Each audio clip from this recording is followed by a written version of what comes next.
Hi, I'm Rakesh. I've been working in tech for pretty much my whole life. One of the things that I've done a lot of is focus on the payment space, how to make it easy for people to get money in and out and just be more efficient with that. I just remember in my early days, I had a paper route dragging my little red radio flyer wagon through the streets of the Detroit area, handing out papers and, collecting money at the end of the day because, I had to go collect money, knock on doors because they weren't prepaid like they are today. And then at the end of the week, after I'd done my collections, I'd go to the bank and stand in line with people to deposit money. It'd probably be an hour wait in line. We didn't have direct deposit back then. And so it was a really inefficient transaction. It took a ton of time, and all that waiting didn't provide any value to me. It's, basically, technology has made that process so much simpler. You don't have to do any of those things. But what that means is that people at banks need fewer bank tellers. Which is personal to me because my mom is a bank teller. As much as what I've tried to do is put, banking self-serve and help people not have to go to the bank. The irony is my mom actually is a bank teller. Fortunately, she's nearing the end of her career, so that's not something that we have to worry about in terms of long-going sustainability of that career. But, jobs like that are rapidly disappearing. You got toll bridge takers. You've got, people who are working cashiering, soon to be in process of being replaced by self-service checkout.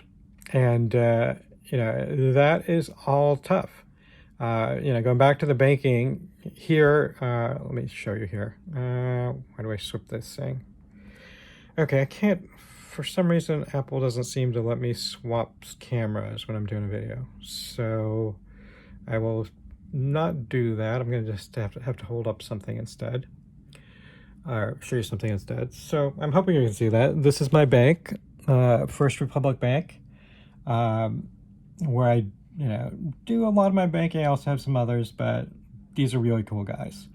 My banker is actually, this is how far disconnected we are from what needs to happen in the physical connections. My banker is actually in Portland. I met her when I was there, living there about 10 years ago.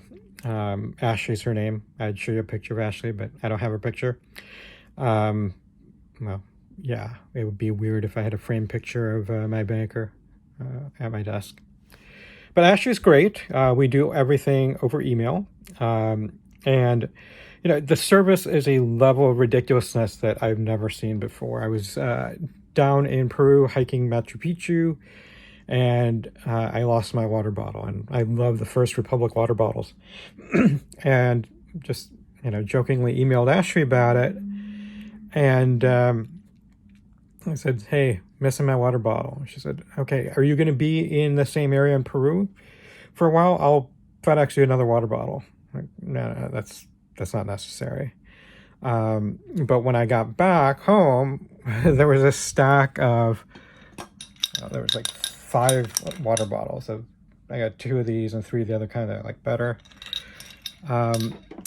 But I guess what's the point of this? The point is that we have technology rapidly changing things so that people who can afford it get highly personalized service that's touch intensive, but you're getting touch that you didn't have to have big dollars for before. You're now, if you have working person, you have to wait, primarily using the ATM. You're not talking to somebody, and if you go to the bank because you have a because you have a problem, then all they're going to do is tell you to call the 800 number. The manager there is not going to be empowered to do anything. So we've gone from a level of high personal touch to self-serve, with probably when you are told by the bank manager to call the phone number that calls being answered in India or the Philippines. So those jobs aren't here anymore. So we need to rethink how we do this. If those jobs are all going away, and think about the last time you went into a bank. If those jobs are going away, what are we going to replace them with?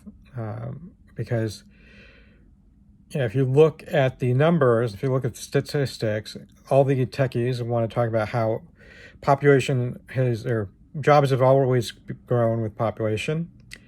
And that's true, but if you look into the details of which jobs have grown, they have been jobs related to service. So you would expect that the number of barbers and postal workers and nurses and doctors would go up as you have greater population, because those things don't scale very well. You need a person pretty much hands-on, or small ratio of people that each person can handle, whereas technology, a company like Facebook can serve 2 trillion people with less than 100,000 employees. So the massive difference of scale in technology is what's different this time.